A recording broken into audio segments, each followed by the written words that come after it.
एक 25 वर्ष की औरत है जिसका एक 2 साल का बेटा है। पति का देहांत हो गया है। सभी लोग हैं वो थोड़े समय के बाद में उसके ऊपर दूसरी शादी करने का दबाव डालते हैं, लेकिन वह कहती है कि नहीं, वह दूसरी शादी नहीं करेगी। उसका बेटा जो पवन है वही उसका आगे जाके सहारा बनेगा। वह दूसरी शादी करने के लिए मना कर देती है। पति की इतनी कमाई नहीं होती है कि वह अपना गुजारा आगे चला सकेगी, तो उसे क्या करना पड़ता है, उसे नौकरी करनी पड़ती है। जब वह नौकरी पर जाती है तो अपने बच्चे को भी साथ ले जाती है। उसका वहां पर बहुत अच्छे से ध्यान रखती है। धीरे धीरे पवन बड़ा होने लगता है। जब पवन 4 साल का होता है तो माँ उसे स्कूल में दाखिला दिला देती है।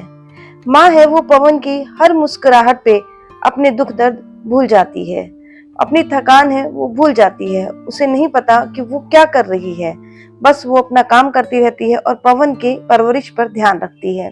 जब पवन बड़ा हो जाता है तो वह बाहर पढ़ने के लिए उसको भेजती है। उसकी पढ़ाई का सारा खर्चा भी माँ ही उठाती है। अब एक बार क्या होता है कि पवन का एक्सीडेंट हो जाता है तो वो माँ के पास आ जाता है। माँ उसका पूरा ध्यान रखती है। उसके लिए वो माँ है 1 महीने की नौकरी से छुट्टी भी लेती है और थोड़े बहुत पैसे भी एडवांस में लेती है। जब पवन ठीक हो जाता है तो वो वापस अपने पढ़ाई में लग जाता है। लेकिन माँ को क्या करना है, अब माँ को 2 ड्यूटी करनी पड़ती है, दिन की और रात की। क्यों? क्योंकि उसने एडवांस पैसे लिए थे। उन एडवांस पैसों के लिए वो रात की ड्यूटी करती है और जो दिन के पैसे होते हैं उसमें वो अपने पूरे घर का खर्चा चलाती है। माँ दिन रात काम करती है और पवन को पढ़ाती है। एक दिन पवन शादी करके आ जाता है और माँ को कहता है कि माँ, ये आपकी बहू है। माँ बहुत खुश हो जाती है। उनको बहुत अच्छा लगता है कि उसकी बहू आ गई है। वो उनसे कुछ भी नहीं कहती है और बहुत खुश हो जाती है। तो सभी साथ में रहने लगते हैं। एक दिन पवन कहता है कि माँ, मैं शहर में जाएगा और वहां पर जाकर अपनी बीवी के साथ शहर में जाएगा और वहां पर जाकर ही अपना गुजारा करेगा। वो यहाँ पे नहीं रहना चाहता है।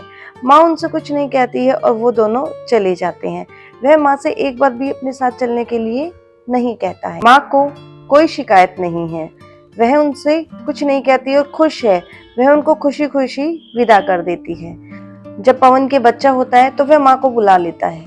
माँ बड़ा खुश हो जाती है। वह वहां पर 1 साल तक रहती है। जब वह बच्चा 1 साल का हो जाता है तो पवन माँ से कहता है कि वह अपने घर चली जाए, क्योंकि वह इतने लोगों का खर्चा नहीं उठा सकता है। उसकी इतनी आमदनी नहीं है। माँ उससे कुछ भी नहीं कहती है और सीधा अपने घर चली आती है।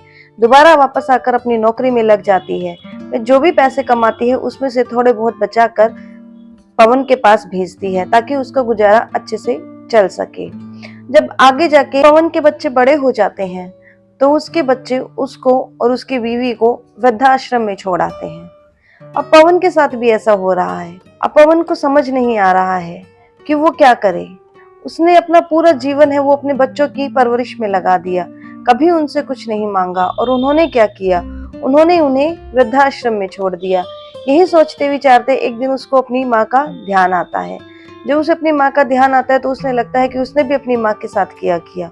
उसकी माँ ने अपना पूरा जीवन उसके लिए लगा दिया, कभी भी उससे कोई भी शिकायत नहीं की, कभी भी उससे कुछ भी नहीं मांगा। तो उसे माँ का ध्यान आता है और वो सीधा अपने माँ के पास चला जाता है। जब वह माँ के पास जाता है तो देखता है कि माँ की आंखें थक चुकी हैं। उसे धुंधला धुंधला दिखाई देता है। वह माँ के चरणों में जाकर लेट जाता है और उनसे माफी मांगने लगता है।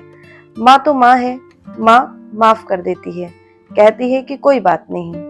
अब वह पवन माँ की सेवा में लग जाता है। जब पवन जाता है वहां पर तो उसके 6 महीने बाद ही माँ की मृत्यु हो जाती है। पवन को बेहद दुख है कि उसने अपनी माँ का ज्यादा ध्यान नहीं रखा, उन्हें कभी भी सुख नहीं दिया। तो दोस्तों, आपने देखा, माँ कभी बच्चों से शिकायत नहीं करती। वह हमेशा उनके लिए कुछ ना कुछ करती ही रहती है। कभी भी उनसे ये नहीं मांगती है कि तुम मुझे उसके बदले में, मैंने तुम्हारे लिए ये किया, तुम मुझे इसके बदले में ये दो। लेकिन वो सिर्फ एक चीज तो चाहती है। क्या चाहती है? कि उसके बच्चों के मन में उसके प्रति सम्मान हो, सम्मान की, प्यार की भावना हो। फ्रेंड्स, आई होप आपको ये वीडियो अच्छी लगी होगी। अगर वीडियो अच्छी लगी है तो प्लीज इसे लाइक कीजिएगा, शेयर कीजिएगा, कमेंट कीजिएगा और चैनल को सब्सक्राइब कीजिएगा। हर हर महादेव।